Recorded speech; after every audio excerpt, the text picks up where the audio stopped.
Hello, hello. Welcome, everybody, to what is our 12th session now in a 16-part session for Information Exchange 2026 Virtual. For everybody who has been with us since the beginning, there is a pretty good core team of you who've been with us since the very first session. So welcome back, and I appreciate you guys sticking with us through this entire series. And for those of you who are new, welcome in. We're really excited to have you. This particular session I've been very excited about. Some of my favorite people in the universe are sitting here with us. And it's a really great, it's going to be a really great opportunity for everybody to ask a lot of questions and have some great cross dialogue covering all kinds of different positions within the overall mail stream. So before I have everybody introduce themselves, I am going to establish a few processes for everybody. Number one, we don't want to waste any time here. So if you've got questions for any of our partner representatives who are here, please put them in chat and please put them in Q&A. You don't have to do them in both. We're going to be monitoring both chat and Q&A. So if you have questions, please put them in there because we don't have a full presentation here today. This time is dedicated for you and for our strategic partners to have some great cross dialogue about different solutions that you're interested in and different bottlenecks or opportunities that you're running into where a potential strategic partner that we have here with us could help you resolve. The theme, of course, for the entire Information Exchange series, as well as our live conference next week, is all centered around integrations. Opportunities for us to cross-integrate with one another, different systems integrating with one another in order to create what we would consider to be the most ideal workflow possible. We talked about that in quite a few other sessions that you've been with us throughout the week. So I am going to just establish a little bit of a cadence here. Once we get to the point to open up the forum to everybody, we are going to unshare and allow the camera to take over the screen so that everybody can see the speakers. And please make sure to pose your question to a specific representative or keep it open in general. And we'll have our representatives raise their hand to contribute to a particular thought topic. I want to emphasize, if anybody joining us has a general theme or a general topic that they want multiple people to contribute to, please, you're invited to include that. So don't feel like you have to have a very specific niche technical oriented question. Open it up to a general thought and it'll give the room time to breathe and open up to a more open discussion. So keep that in mind. With that in mind, I am going to mute and I'm going to pass it over to our panelists to introduce themselves and talk about their organization a little bit. I'm going to pass it over to you, Ray. Okay, great. Thanks, Brandon. My name is Ray Grant. I'm a director of product management at BlueCrest. I handle the digital solutions area. A little bit about BlueCrest. BlueCrest is a market leader in postal and mail automation.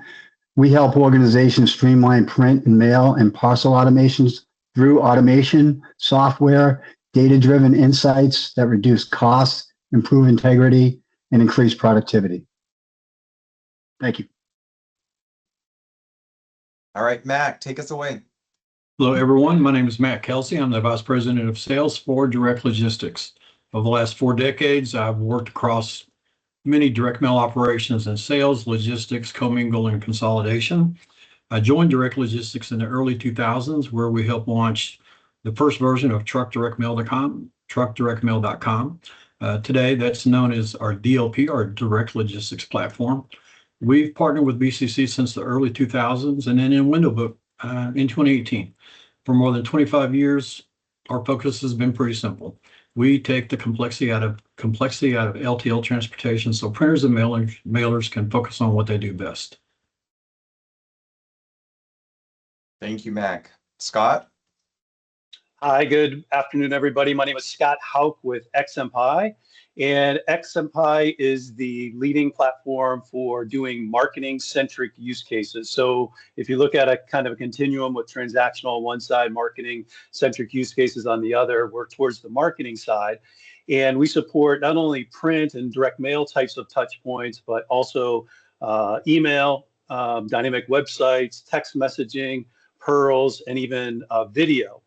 And we do that along with our partnership and OEM capabilities with Adobe. So one of the uniqueness here is that we leverage Adobe natively. So when you're doing these kind of use cases, you don't have to convert that to an intermediate or proprietary use case. And I'll be here to assist you with how we can also do integrations and meet some of your requirements along the way. Thank you. And we're going to pass it over to Mary Ann. All right, Mary Ann Rowan from Solimar. I know lots of you here. We have lots of customers coming next week. I'm very excited about this. We're a longtime partner with BCC, and we're integrated into our dashboard, our web dashboard that watches all jobs. So we do job level tracking, piece level tracking, PDF optimization. So all kinds of great solutions that that are used in various ways. We'll have a customer panel next week as well. You'll hear from 3 different customers talking about this, and just excited to hear your integration questions, and I'm excited to be part of this panel. So thank you. Thank you, Mary Ann. And Kevin, take us away. So Kevin McPherson, client exec at Quadient. You know Quadient from both a hardware and a software side. I'm going to talk about it from the software side. We do have hardware which does insertion and mailing machines, postage, etc. I'm going to talk primarily about the integration and the software we provide around any personalized document. Creation of documents, whether it's going print or whether it's going digital, and managing the overall workflow. We've been in this market for about 25 years. A lot of you have us, and we're looking forward to more discussion. And Kevin drove into a dead zone. All right, thank you, Kevin. So I want to take a moment and just welcome George Vasey and Jennifer Scarrett as well. Jen, do you want to introduce yourself, and then George? Sure. I'll do a real quick intro. Jen Scarrett, I am our partner channel manager here at BCC. So my job involves working with a lot of these fine folks that you're going to hear from. Just really trying to support our partners and our customers that are using these technologies and having those conversations. I've been with BCC for almost exactly 8 years. And been in the general printing industry for longer than I would like to admit. Sure. My name is George Vasey. For those that don't know me, I'm commonly referred to as the mayor of BCC because I seem to know everybody around the industry.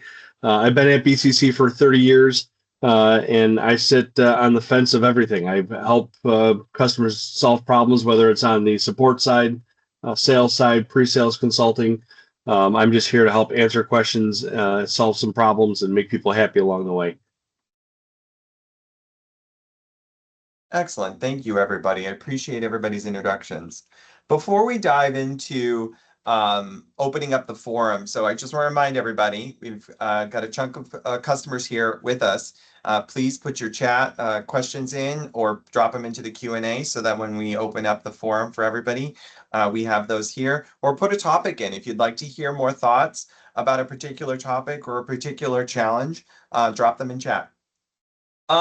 This is something that BCC Software put together a few months ago, and we did it in partnership with a lot of our strategic partners who are at National Postal Forum, and it has kind of taken a life of its own, but it really serves as a way for us to sort of depict the overall mailstream ecosystem that all of us are so deeply entrenched in, and get our idea around how our solutions integrate into particular phases of this mailstream and where we actually work together, where we collaborate, where we integrate with one another. And you'll see everybody who's represented on this forum today is represented in their particular niche within this flow. And a lot of us touch multiple points within this flow and cross-connect within multiple points of this flow. So keep that in mind as you're asking questions. And all of our panelists are prepared to kind of elaborate on this.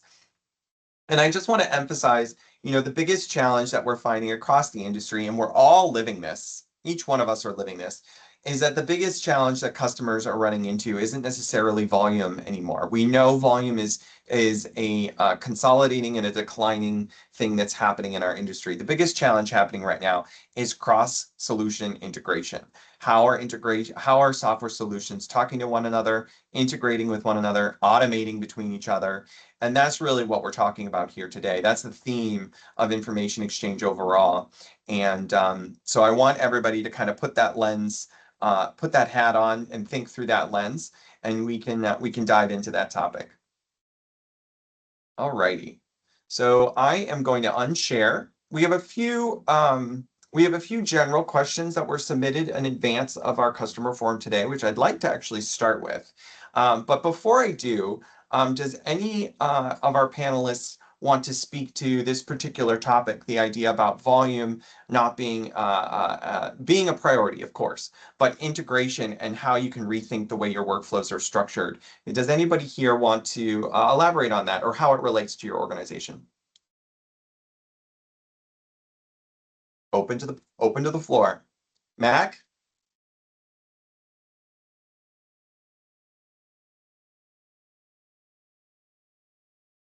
Mac, you're muted, my friend. I'm going to start over. Thank you, Told us to Brandon. mute ourselves, Brandon. I know, right?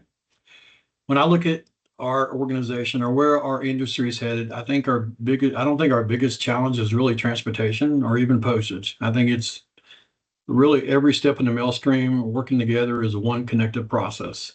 You know, for years we've optimized each piece independently, from data, pre-sort, production, inserting, logistics, UPS acceptance, but our customers see this experience really as one workflow. When one link slows down, the entire job slows down. From the logistics side, our customers are asking different questions today than what they were even 2 years ago. They're asking me where my mail is at. Can I make better entry decisions? Can I automate my workflow? Can I eliminate manual touches? That's really where integration changes everything. When production systems, mailing software, logistics platform, and data begin sharing information instead of operating in silos, everybody wins. Printers become more efficient, transportation costs become more predictable, and mail gets in home faster. And that's where I see us headed. Excellent. Thank you, Mac. Marianne? I was gonna say Scott's hand was up first, but Oh. you want to go first, Scott? I could follow you. My order was Sure. wrong. I'm sorry. Go ahead, Scott. Sure. So I'll give kind of a slant on this. So number one, it's definitely a time for precision and targeting over volume. And that's something that's, replicated from NPF, from Marco Bohr in our printing industry, talking about those types of trends. And the way that we kind of see it at XMPie is we need the integration capability, because when you look at the world that way, then we're looking at triggered direct mail and communications, whether that's AI decisioning or otherwise, or maybe it's a marketing automation solution or something from the CRM side of the equation.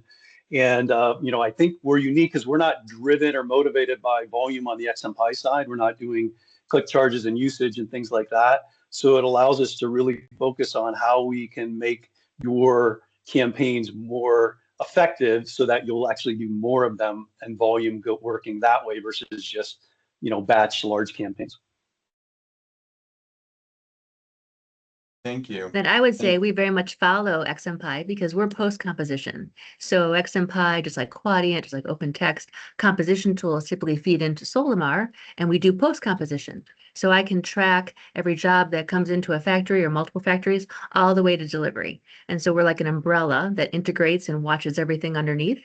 And we can do reporting on all of this. But again, we give you piece level tracking and item level tracking all the way through the whole shop, along with optimizing the files for print and for E. So it's kind of integration, and that's all we talk about these days. So, and I do have a wonderful new integration partner that you'll meet if you haven't met, Hanson 360. They'll be with me next week.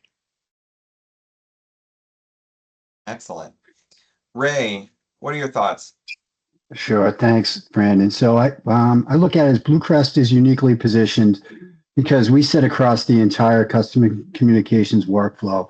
We integrate software, print, mail finishing, postal optimization with help with BCC, integrity reporting, and increasingly we see parcel automation into our connected ecosystem. The result of that is fewer operational silos, greater visibility, better compliance, and the ability to make data-driven decisions across the entire production environment. Thank you, guys. And I appreciate your thoughts about this. I mean, it's a critical topic. It's one that a lot, I know, Marianne, you might have been in a couple of our other sessions this week. It seems to be a common conversation topic that customers are exploring. It feels very new to them in some ways.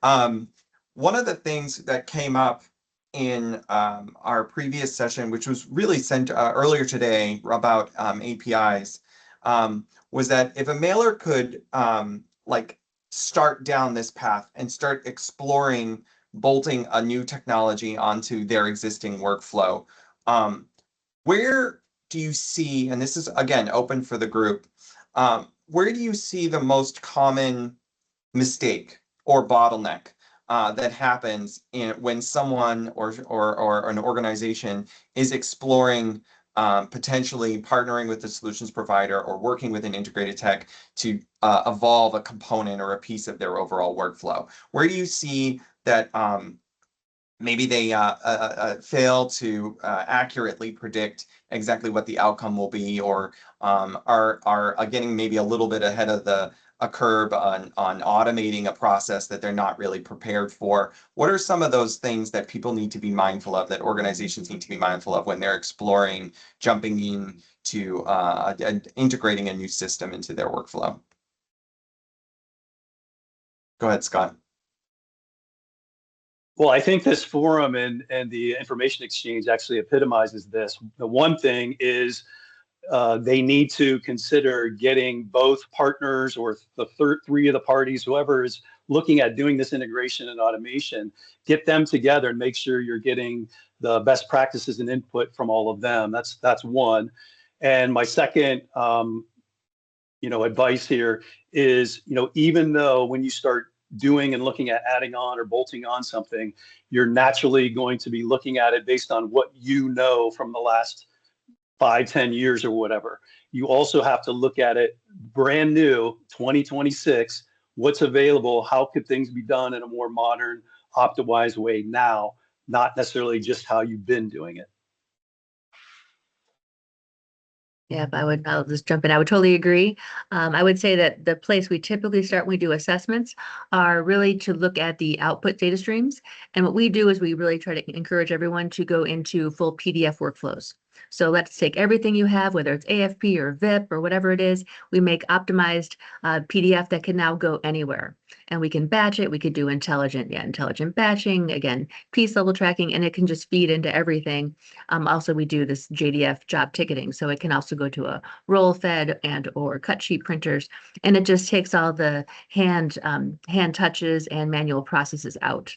That's all, just like everyone else is trying to do as well. But we really feel starting with good data, because garbage in, garbage out. So if we can take all that and make good stuff, then it's going to just run so much better. So I'll jump in here for a second on a comment. From my perspective, when I'm doing integrations, there's one thing, there's a common theme across everybody, no matter who the people are at the table. It's requirements. We have to understand what you need at the end of the day.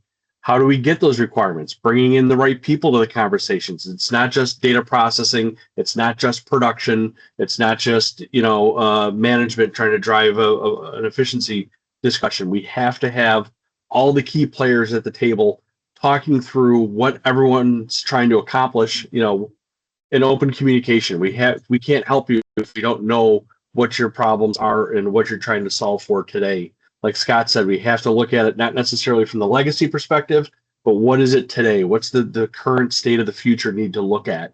And that could be evolving beyond, current workflows, and that's only going to happen with having the appropriate people at the table and having some open conversation. It's not personal. We're all here for the same purpose at the end of the day, but we have to understand what you're trying to solve for. And as little as the details might be, we need to capture that and make sure that it's not missed along the way. Absolutely, George. Thank you. I'm going to take a couple minutes and go through a couple of the pre-surveyed questions. I have some for each vendor here, and I think it'd be good to get a few specifics to your individual environments and get some of those questions answered so that we can start to connect those with things that are relating to people. So I'm going to actually start with Quadient. Kevin, Matt, one of the questions that was submitted, and this came from a BCC customer. All of these actually came from BCC customers. Vendors typically say, I'll paraphrase a little bit. Vendors typically say that they integrate with everything. We're talking even now about how we can integrate with everything. We can cross-communicate. We can send data to and from and do all kinds of things. But in reality, their systems still feel kind of siloed. So what does connecting with Quadient's environment to a data quality environment or a pre-sort side actually involve, and what can go wrong with that process, or what are some critical things that they need to be mindful of if they start exploring that kind of integration? Yeah, so I think the big thing is understanding the technologies that each product that you're trying to integrate works with. So, Scalar is our back end, which is basically the workflow and orchestration management. So that'll do REST API calls to the technologies. But it's really understanding how those technologies need data, what they're going to do, how much of it is real time, how much of it is batch, how they actually integrate together, what's the expectations, what are the requirements that George was just talking about, how do those systems talk, and what's the best way to actually communicate and interface to do it. So Scalar's our core workflow engine that enables a lot of our customers to do it. Some of our more legacy customers are still on our automation engine, which we introduced 20 plus years ago to do some of that integration layer. And now it's getting consumed by Scalar. But that's our interface was that to happen. And Kevin, just to piggyback off that, are there particular customer environments that limit the integration with Quadient? For example, is there a volume limit? If I'm a small customer and I do a lower volume of processing, would that disqualify me from being eligible to adopt or integrate into Quadient's environment, or that kind of thing, that kind of scale-related conversation? Yeah, I would say no. I mean, we've got customers doing a few million communications. We've got customers doing billions of communications. So we scale pretty well. Obviously, you're going to invest time and energy in terms of training your folks, training your staffs, etc. So you want to make sure that you're spending it on the right piece. Our technology is like complex and sophisticated, or sophisticated and complex, whichever way you want to look at it. So understanding the capabilities of it, takes a little bit of time, a little bit of investment to manage that. And I want to open. I would say over the years that we've got to be more scalable to that, Brandon. Yeah, I appreciate that very much. I want to open up the scalability subject to the other parties here, because I think the nature of our customers that we've experienced is that we have customers of all kinds of sizes, from hundreds of thousands of pieces per year all the way up to millions. So I want to open the scalability topic up to the rest of the panel as well. If anybody else has some thoughts or want to comment on how their solutions can be adapted or scaled.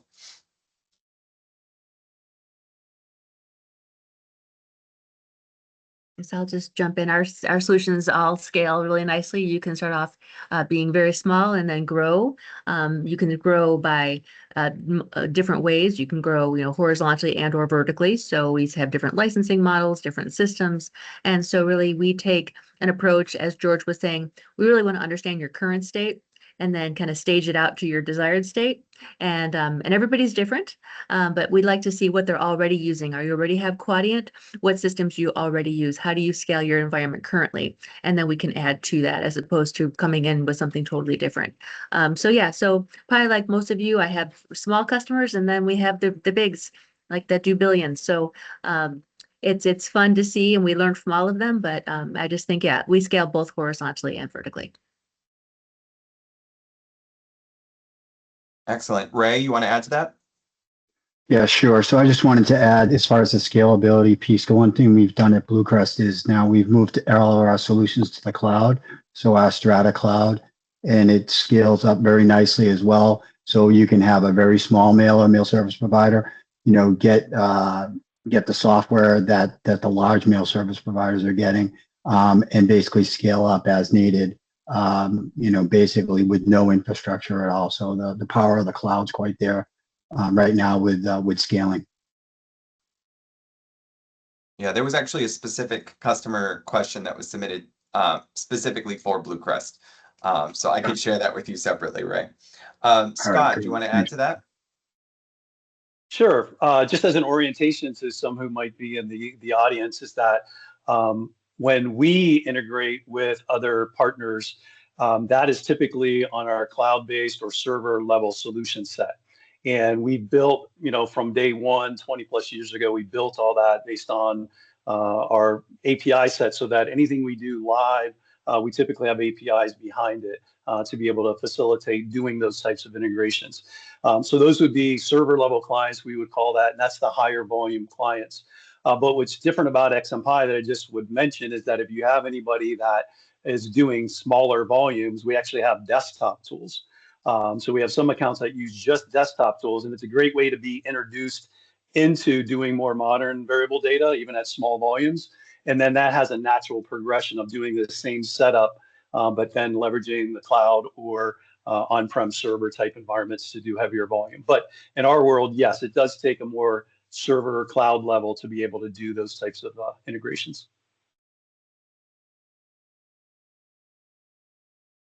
Awesome. I'm going to jump in because we actually have audience questions, which is great, and we love to see it. So this is actually a really interesting question because I think AI is kind of on everybody's mind, and it's, what are we going to do with this thing? How do we work with it? So the question to pose to the group is your thoughts about how AI can affect or be leveraged for integrations and automation of processes, and in general, how AI can be leveraged into the industry.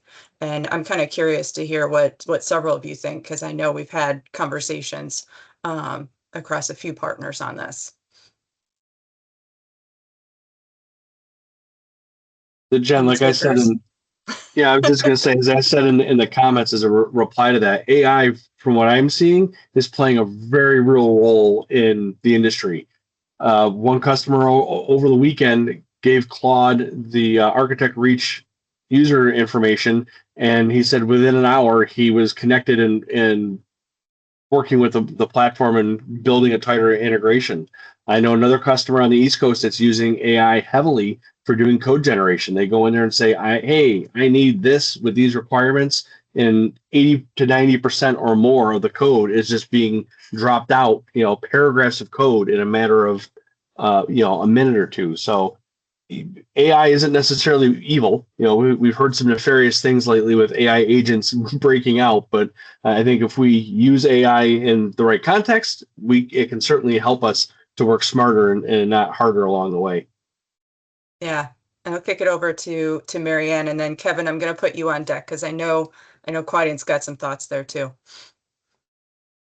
Yeah, well, we've had so with Solimar, so we've had our AI bot on our website and on our learning platform called Diego, and because we're from San Diego, but we have spoon-fed him every piece of industry knowledge, Solimar knowledge, every manual, and I use him extensively. So it's all in a controlled LLM that we manage.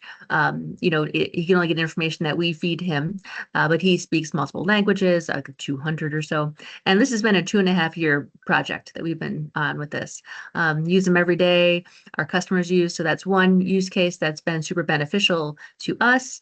He can write configurations, he can make suggestions. And again, we see all the back end questions to make sure he's answering correctly. Don't hallucinate, don't guess, that kind of thing. Further than that, we, in our PDF optimization, for example, and I think we have an example, one of my customers will speak to this, you can take our reports, because we do before and after reporting, and you get all this information, right? And all you have to do is take this report, and there's nothing confidential, because it's just basically numbers, right? Like how many, how do we optimize this, fonts, image, etc. You put that into any AI engine, and you could say, tell me all about the optimization needed in this PDF. How many fonts were used, even the names of the fonts, etc. So in that case, it's very, very valuable. And then you'll hear a case study next week on our customer panel about how AI helped one of our customers named CompuMail migrate from number 10 envelopes to 6x9 in a very short period of time with one window, and how we did this with some AI tools, and all very, very safe, very careful, and that'll be fun to kind of share. So I thought I'd add those. Thank you, Marianne. Thank you. Scott, what are you have some thoughts? Absolutely. I have a list, but I'll go through it really quickly, and then, we could have follow-ups next week if anybody's around in person or virtually. So a couple of areas that I would mention, I wanted to tag on to what Marianne said for like an LLM model to help with support and online help and so on. But really what it helps me as on the sales side is being able to do RFPs a little bit better and more independently. It's amazing. So those are practical examples, but I'll mention just a couple real quick. So even though AI is fairly recent, we've been architected in a way to be able to leverage a lot of different things. So when we do multi-channel and direct mail marketing campaigns, there has to be business logic, business rules as part of that, which is all part of our solution. However, now that things are going more triggered and there are third-party marketing automation solutions, then we can have AI decisioning from those solutions or others to be able to say, you know what, we need to send Brandon a direct mail piece right now because something we saw or predicted or thought he should do. So we can leverage it that way. We also have been able to use it for making demos very quickly, so we can keep pushing the limits and show capabilities and turning those around quickly. And the other one I would mention, obviously from an XMPie and Adobe standpoint, is the whole world of generative AI. So whether it's text-based or more graphic-oriented type of work, even though there are a lot of things to be ironed out, because of our partnership with Adobe, everything Adobe's doing with Firefly and Photoshop from a generative AI perspective, that could then be tied into hyper-personalized direct mail or other digital touch points as well. So just wanted to hit a couple facets of the AI discussion. Yeah, so I think from a Quadient perspective, Jen, I think there's 3 areas I would touch on. One is the large language models that we've been using for a number of years, before ChatGPT sort of burst onto the scene. We've been using those to transform document technology into more modern technology stacks, be able to take legacy systems and be able to reflow them into XMPie. We've done a lot of work in our current release with sort of the doc creation side, so helping with authoring and managing that process. And I think building on what George was saying in terms of sort of the script side, we built in a script assistant to work with release 17, which is our current release, to enable programmers to be able to do a lot of the scripting work that you need associated with data and management to do that natively in XMPie. It is a bring your own model, so you control the model that you do and how you support it. But those are the 3 core areas. There's a number of others I could talk about, but those are the 3 key that most of our customers are driving. And I guess, Brandon, I'll just follow up. I liked where Scott was going when he mentioned the RFPs. Another spot we've seen that help us out quite a bit is I know we're all getting those security questionnaires from our clients at this point, right? So it's really helped with that. Some other ways we're using it at BlueCrest is we do post composition as well, and Kevin just mentioned the scripting. It's looked really great. The newer models coming out is really handing our scripting language. You can just say what you need to do with it, and it'll build the script that's necessary to actually lay the barcode or split the file. All of those needs you have for post composition.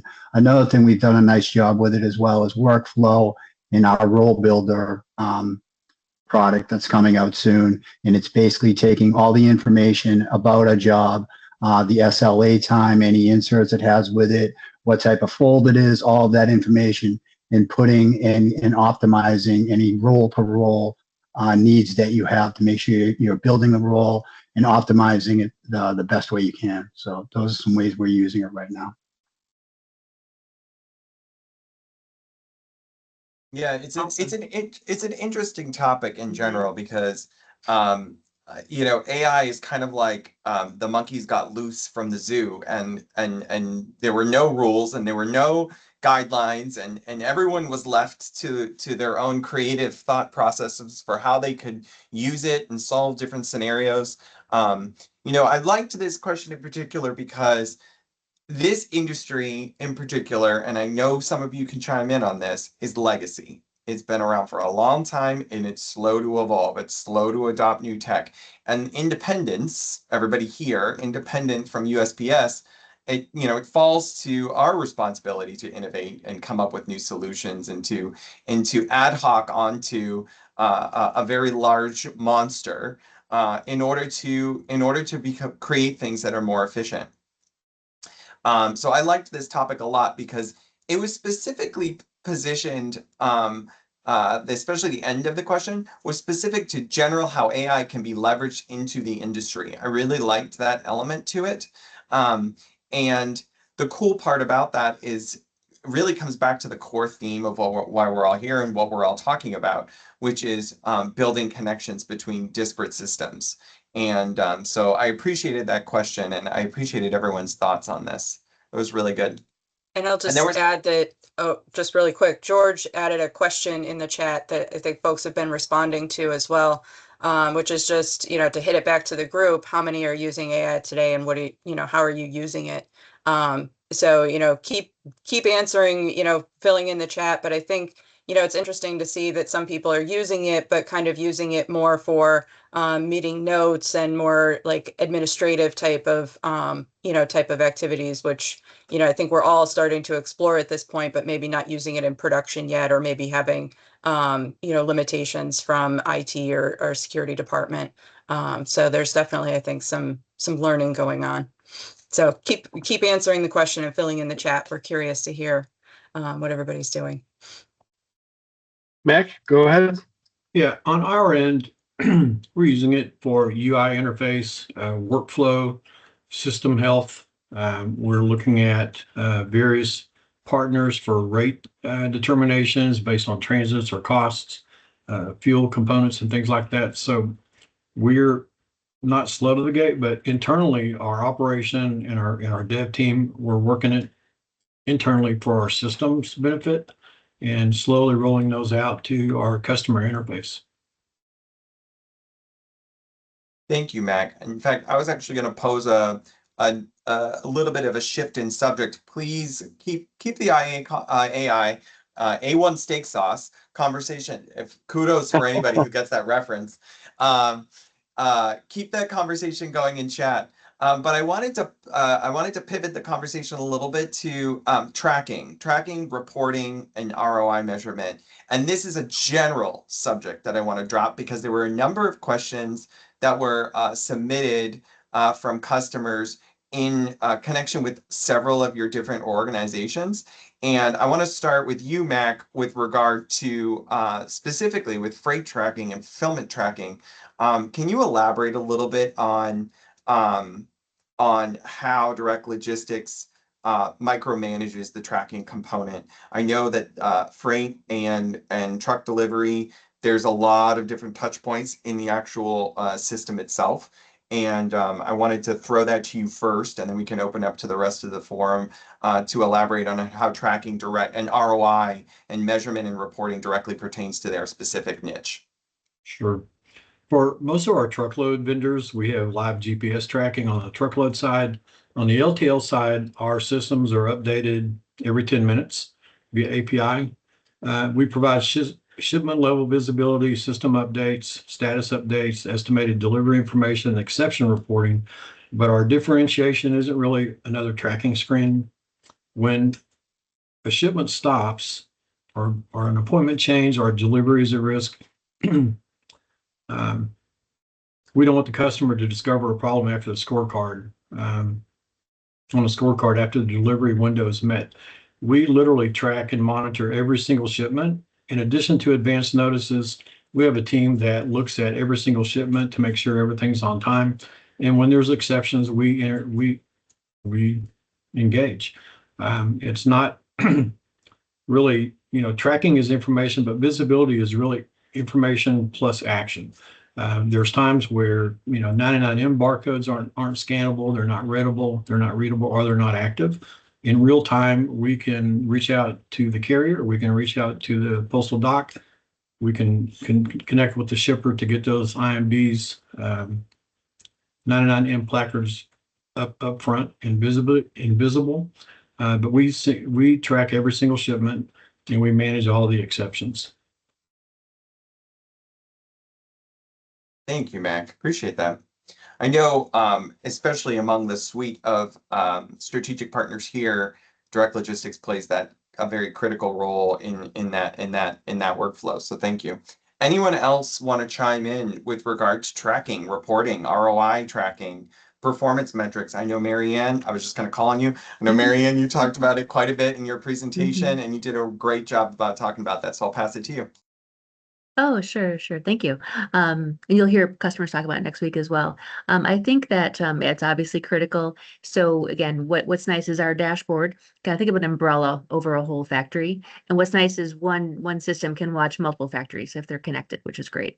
And so we see every job that comes in, date, timestamp. We can see every piece of every job, do all kinds of offer customers to be able to slice and dice these based on print closest point of delivery, for example. So we actually make big queues that often just get downloaded and printed actually in reverse so that I have to unwind later. But yeah, we help people be able to find every single job. On the front end too, part of the SLA job tracking and job bundling is the ability to see what's going out today. You can go in and do approval, rejection, a divert, and it could be the whole job or a piece of a job. So don't send these letters out because they paid their bill. So no need to send out threatening things. So all kinds of nice benefits there, and make it more self-service. Let the customer, instead of calling and sending an email, hey, do these diverts, manage all of that. And we have a due out schedule as well. So you might have seen it if you saw our presentation. So, what's due out, what's coming in, what's due out today, tomorrow, what's past due, what's on hold, maybe things that have not been approved yet. So, and then it has an alert system. So we can alert anyone in the system as well as your customers. They can have the customer facing dashboard as well to say, hey, Brandon, we're waiting for you to approve this job. And you could have an override too. So Brandon has until noon to approve it, or it just goes into production. So we want to keep things moving and going. But again, tracking everything from receipt to delivery. Dynamic reporting goes out. So you can set up dynamic reports. So I want to know by noon if we're getting close to not getting something out, maybe I have to move it to my Vegas office because I need something on the West Coast to still get this out. And so this is exactly kind of how customers, use our software for the overall kind of management of that.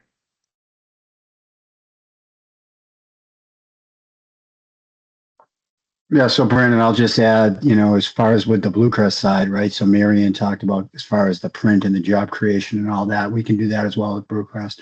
One of the nice things about BlueCrest, we're uniquely positioned to track not only the creation, the print, the SLA status, and making sure it's through the print environment. We're also able to track the inserter equipment as well, right? So we can get down to the piece of, what's going on at the production floor, the machine status, the throughput, queue management, the performance around the production. operational key performance indicators, all of that information within that, pitch that into one piece, which is our Stratosphere product, which is web-based now as well. And we're looking at, then handing it off to BCC and tracking it through the postal optimization, mail prep, and then out to delivery, right, with the BCC help. So real quick, Jeff in the questions asked a question to Marianne. Looking at Solimar's specialties, it seems to be heavily focused on digital printing, like output from XMPie or Quadient's Inspire. As a full-service mail service provider, what also does offset printing? What would you do for offset printing? Would your products also support those files and workflows, or just digital streams? Oh, I see. Yeah, well, we can track any job that's really going anywhere in a factory. So we have customers that we just do queue management for, even their offset printers, for example, or their wide format. So as long as we can see them, we can certainly track it. And so, yeah, really whatever, and how we can actually integrate with any system that has a JDF enabled system. We can actually watch it, tell you what's going on, get alerts almost like Alexa, like, hey, this printer's out of paper. So as much as those printers can talk back to us, because it's called JDF JMF, we can report that back to the operator or whomever. And let's say a press goes down. One DL goes out, hey, press number 1 is down. If it's still down in half an hour, send another one. Maybe the mechanic needs to be called. So as opposed to walking by, and I've done this in factories, as you guys probably have, and you're like, wonder how long that's been down. It's like, oh, since yesterday. You're like, oh dear. Yes. Yeah. So whatever visibility someone needs, we can typically help them. If they don't have an intelligent printer or they can't communicate, you can put a scan station there as well. So there's still ways to queue up jobs and track them. Great, thanks. So Ray, I've got a question for you from our pre-poll here. For a shop that they might consider as being small and they can't afford to dive into a whole plant overhaul, where's the one thing that you would start with in looking at overhauling operations? So for small and mid-sized operations, the first step, I would look at, looking at touch points as far as production reporting. Can you just repeat that one more time, George? You kind of lost me a little bit with the small one. Can you repeat that question one more time? Sure. The customer is just looking for, how, if they consider themselves a small mailer, how would they get started in the reorganizational process? What would be the first thing to start with?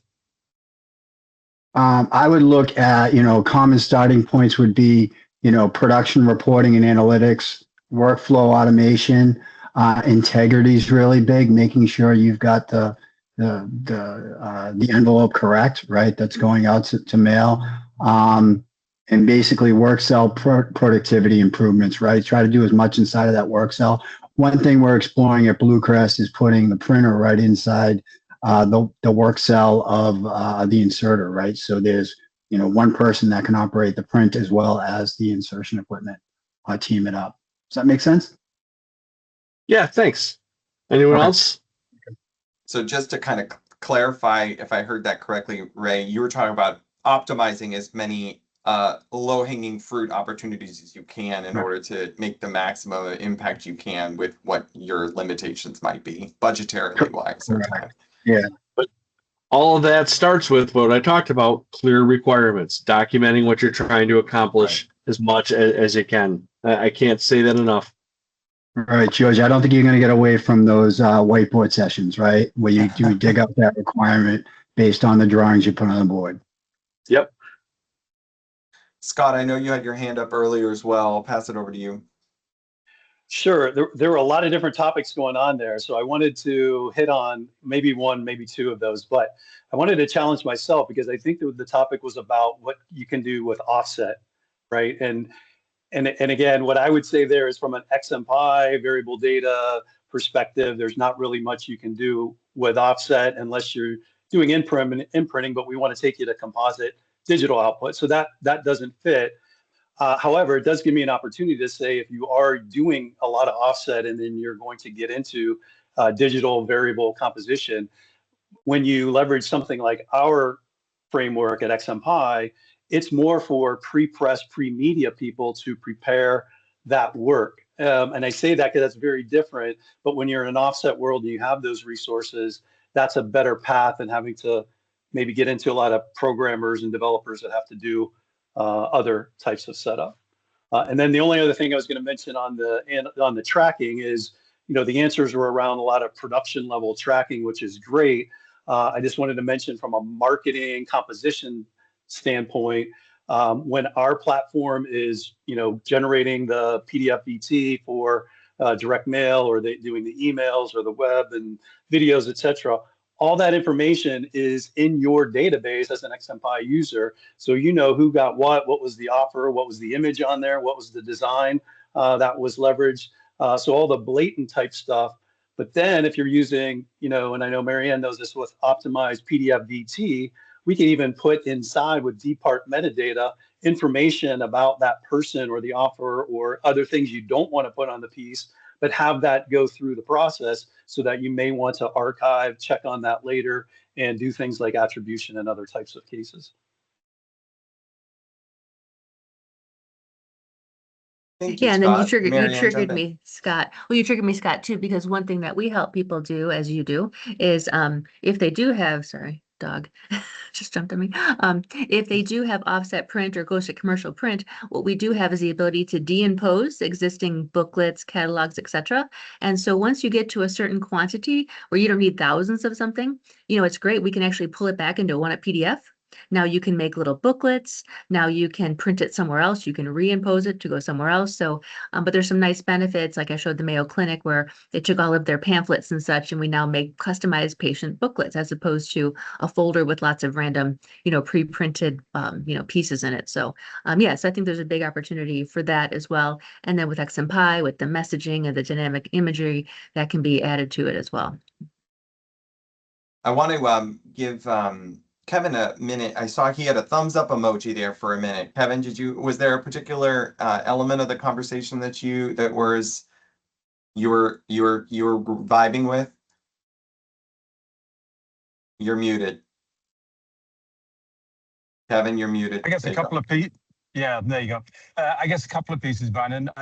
From a design perspective, we can design for digital or offset. I've got a number of customers that use our tool to create some of their offset shells that are then going into the it was interesting in terms of the integration conversation. I was talking to a customer last week, and they were talking about the results of their multi-channel campaign that they just ran. And by multi-channel, that means geofencing, that means all of the data analysis, data mining, all of the elements. And they were describing a print job they did for a client where it was about 15K for the print job, another 65K for postage and mail. But they transformed that into 100K plus in terms of it. It was 7 times revenue by doing all of the additional services that the client could actually use inside of their direct marketing campaign. So instead of just looking at it from a print perspective, really going outside that box and say, print's a part of the channel mix, but there's also a number of digital channels. But then that also gets to, well, how do I integrate with all those components? What do I do? How do I manage it?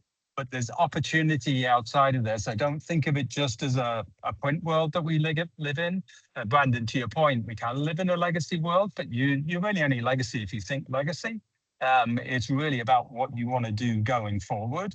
And print's one part of the channel. It's a big part of the channel. But think broader than just print. From a Inspire perspective, you can do the same design. You can use the same tools for designing your print communication, for your email, for your SMS, for your WhatsApp, for whatever channel you want to use.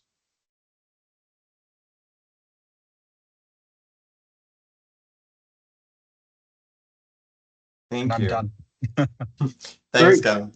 Go ahead, So, George.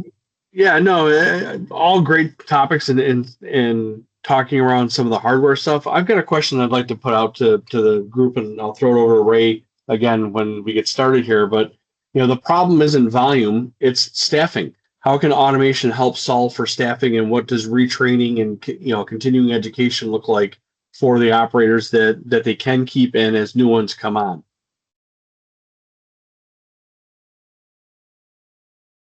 Yep, you're muted, Ray.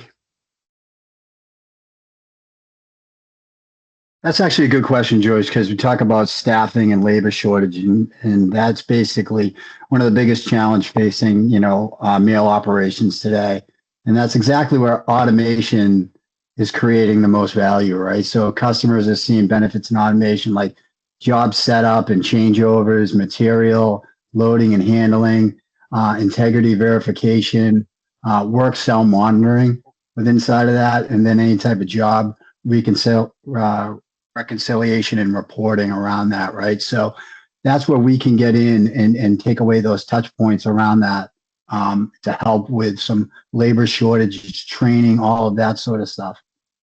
And, one good thing is retraining is generally less expensive for many organizations expect, right? The goal is not to replace experienced operators. It's allow operators to oversee more production with some less manual effort, right? So those touch points make a big thing with inside of the factory. Yep. Marianne, you had your hand up first. Yeah, sure. Well, one customer you're going to hear from next week is Kevin from ABT Malcom, and just a whippersnapper of a smart guy. If you're listening, Kevin, we love you. So what he did, he has a small factory, smaller, and they do a lot of specialty print, and they take kind of the small jobs the big guys don't want, right? Because they can handle it.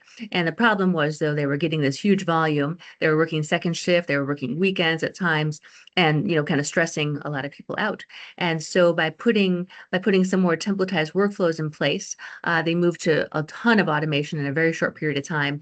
They cut out all of their overtime. They didn't need to bring the temps in anymore, and they really reduced all of their coding. So now it's all templatized workflows, no code, configurable. They get reports. Their customers are happy, and they've been able to take on additional work because they needed to be able to do some more security integration. So they do a lot of DR overflow. They'll probably talk about this, and so they want to make sure that data is encrypted at rest, encrypted in motion. So we set up a bunch of ISS, losing the name, protocols that help for all of that secure transmission as well. And so they were able to get more work, but again, it was all optimized as well and didn't cause them to have to hire more people. And so it's all documented and workflowed, and Hansen 360 was also a help with that. So I'm sure they'll talk about that next week. Great, Scott. Yeah, so I would just reiterate, we don't need to go into another AI discussion, but Kevin mentioned some things, and there are definitely some things around AI that are going to allow, these newer generations of labor to almost speak it and it will happen type of thing, which is kind of on its way. And I would also just tie that into, I have a passion for this topic for the new labor coming into the industry from our graphic arts and our printing universities. As I was a graduate of Clemson University. And because of how XMPie works with Adobe InDesign and Photoshop and all that, it's much more sexy for those kind of students who know they don't want to be a designer, but they want to get into our industry to be able to have access to our tools in their curriculum. So we have Clemson, Cal Poly, Bowling Green, TMU in Canada, putting out Ferris State. We have hundreds of students coming out with hands-on experience on how to do direct mail variability right within what they thought was just InDesign for doing layout. Now they see it can come to life, point to BCC data, and go crazy with personalization.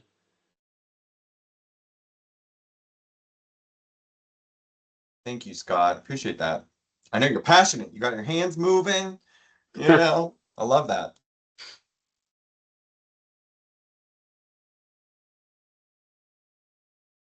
I'll pass it over to Jen. I think she's got some additional thoughts. Oh, sure. I mean, before we move on to another topic, I was just going to ask Mac if you wanted to weigh in on this, because I know direct logistics is kind of coming at, the topic from a different part of the workflow. But just talking about, I mean, especially for, maybe even some of the smaller shops who may not be able to have a lot of ability to source new talent or find new talent, how are some of these solutions kind of helping those folks who may not have, a lot of the logistics expertise? On the staffing side?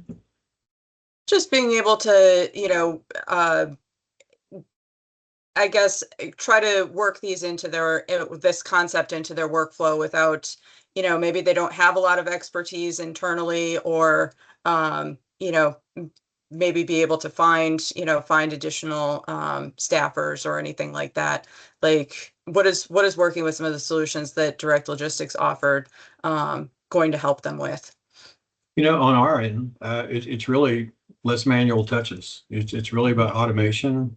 And when we get a chance, when we get an opportunity, whether it's a BCC client or a window book client, DATmail client, we really encourage them to use the BCC on the front end for their workflow and the DATmail product on the back end to provide pooling opportunities and create drop shippable events where there were none before.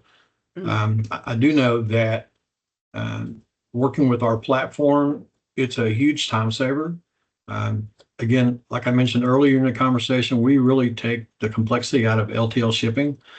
To be able to upload a DAT file or a quote ID and with 30 or 40 drops in a matter of seconds versus one at a time, trying to tender that to those individual carriers.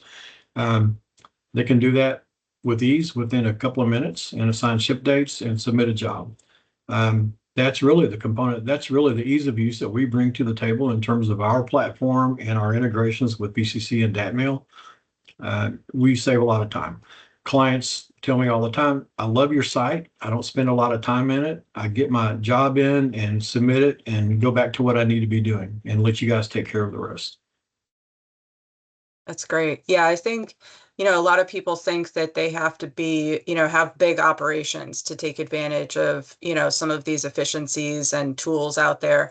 And really you don't. I mean, it's just about using the tools that you have at your disposal, a little bit better and creating those efficiencies for your organization. You don't have to be a giant shop with tons of volume or a lot of staff. I can tell you that we've had a couple of clients over the last few years that, in fact, that stand out. And when we showed them our platform, when we walked them through your integration from BCC to DLP, they almost started crying because they said, where were you 6 months ago? Where were you last year? This would have saved my marriage. It would have saved my life.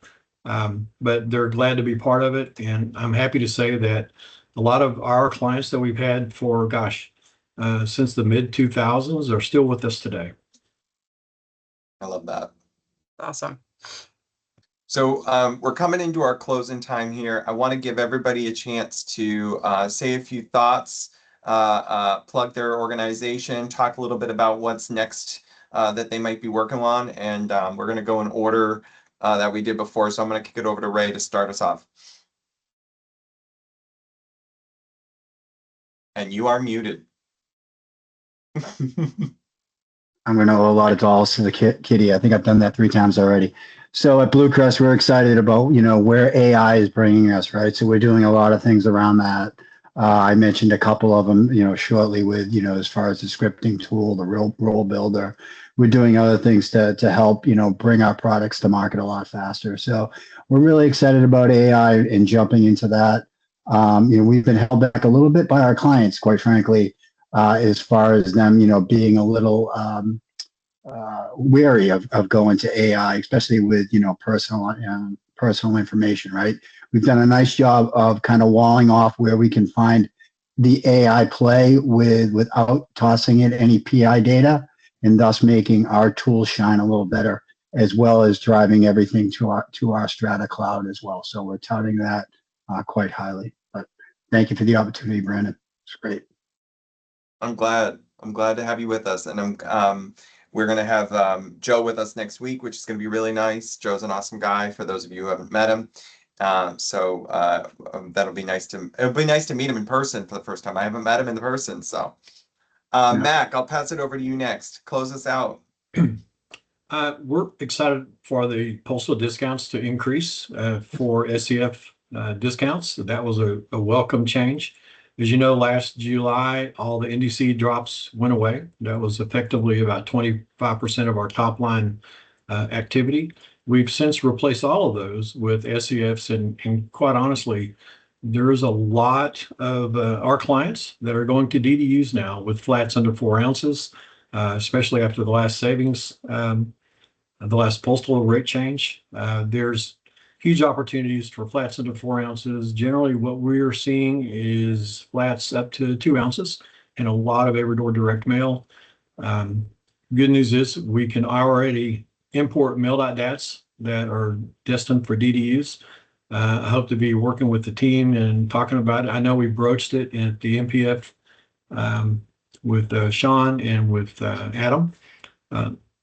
Before the NDCs went away, you were able to go into the BCC application and really take advantage of NDCs versus SEFs, and you could actually massage that data to your optimum savings point.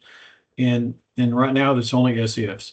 We're hoping to expose the DDUs relative to those SEFs in the mail stream and let clients start to look at opportunities for DDUs and SEFs. Within a SEF, there could be one DDU that takes 70% of the volume, for example. The savings are greater, the delivery is faster, but we hope to bring those to the table so clients can make better upfront decisions upstream and then also downstream in the mail.dat application. We'd like to be able to expose DDUs in that level too, just for efficiency, for tighter in-home date windows. Our company is really built around just-in-time service.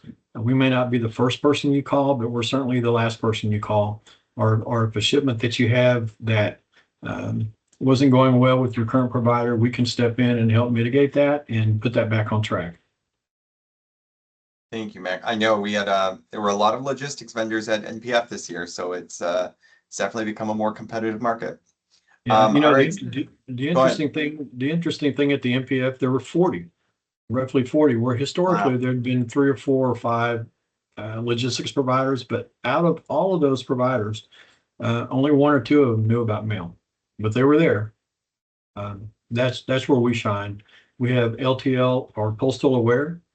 We are extremely familiar with the ecosystem of the post office, and we make deliveries happen every day. Oh, thank you. That's awesome. Mm-hmm. All right, Scott. Yeah, so a couple of things that we're excited about that we hope you will be too as we get into these topics is, and it might sound out of context, but XMPie is now refocused on direct mail. And you may think, well, you're working with BCC and you're at these forums and all that, and 90% of PDFs coming out of XMPie are typically going into the mail stream. So it's like, well, what do you mean by that? Well, we have major companies using XMPie for variable data for signage, and when you go to your favorite retail location, the shelf tags on there. So there are other use cases, but our team is so refocused. We have product team and technical people on the BCC seminars this week and so on. It's exciting to see that. We're having more discussions around how mail works, where we've been more just focused on making the most optimized PDF VT, being on the PDF VT standards with Adobe and others, and really focusing on that. So I'm excited that we're stretching out, which is going to make more opportunity for everybody in the food chain, if you will. So that's the big thing that we're looking at, and that's what we're excited about, the info exchange these next couple weeks. And there is a XMPie session tomorrow at 11 a.m. So come back and join us. You'll see Scott again then. Be All there. right, Marianne. All right. Yes. Well, I'm writing a blog right now, actually, and the suggested name was just say that Solimar is a sleep aid. So basically, the customer said over and over again, "I can sleep now. I worry all the time, and I can sleep now." So that was kind of funny. I always try to look for any humor I can pull in. So first, my goal would be to do more integration with all of you, because we all have many mutual customers, and so the better we can tie in together, we all have our unique strengths and abilities. And of course, as people keep buying each other, right now they have all of our software at many places. So the more we can, again, more integrate. What I'm excited about, is we keep adding more and more security protocols to our software. So we already have like obfuscation, and as I mentioned, other things. We have this in, and we're testing now something called pantographs. I mentioned this on the call the other day. And the cool thing is we can put invisible veils inside PDF files. So when they get printed on white paper, we can show through like a void, or we can show through like a black to cover up a test, for example. So we're doing lots of testing with our different OEM partners, and we'll have that on display at Printing United. So we look forward. I'm sure I'll see see many of you there. We're also doing the other side where we're doing inbound mail, where we're helping customers get that mail that comes in to the doctors, to the Bright, mail stop, insurance claims, etc. Because that's that's often a very manual process as well that I've seen. And so we're rolling out some new enhancements to that. I wanted to mention before, we've added a desktop version for our Ready PDF. So it's pre-press console, runs right on your laptop or your desktop. You can fix files very easily. You don't have to go to the main server. And that's great, again, for easability, just like your XMPie. I keep growing. I get to manage our CAC, which is our advisory council. We'll have 3 members there on our panel next week, and we'll have many at Explore as well. And then, like Scott, like others, we're on the PDF Standards Committee, the SIP4. So we are always trying to make things more into standardization, less customization, and one-off configuration. So the more we can make things automated and less manual touches. So, and we're excited about next week. So National will be great. Yeah, it's gonna be a good time. Kevin, wrap us up for the day. Yeah, so looking forward to seeing everybody next week. I guess I get you to think outside the box. Think about how you can manage both the print channel as well as some of the digital channels and how that ecosystem works. Essentially, they are collaborative. They're not competition. It's together. Challenge us with what you're trying to do with AI. Ask about what we're doing with AI.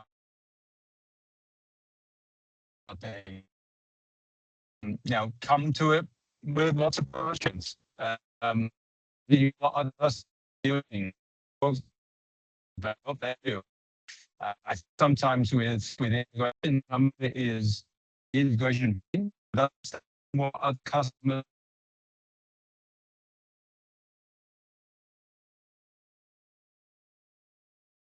Oh, Kevin and his band. Did we lose Kevin? Kevin, are you back? He was hanging on there for quite a while. Yeah. Well, you'll get All to see right. Kevin next week. You can't miss him. Yeah. Oh, we did lose Kevin. All right. I appreciate everyone's time. Thank you so much, each and every one of you. We're gonna see you next week. It's gonna be a great event. And yeah, bring your thoughts, bring your it's gonna be high energy and it's gonna be like 13 or 14-hour days. So hang in there with us because it's gonna be a lot. All right. I appreciate each and every one of you. Thank you to all of our attendees today and for hanging in there with us. Okay. I will follow up with attendee lists for all of the partners here and get you all that necessary information as well as our recordings. Thank you, everybody, and you have a wonderful evening. Appreciate it. You as well. Thank you very much. Bye.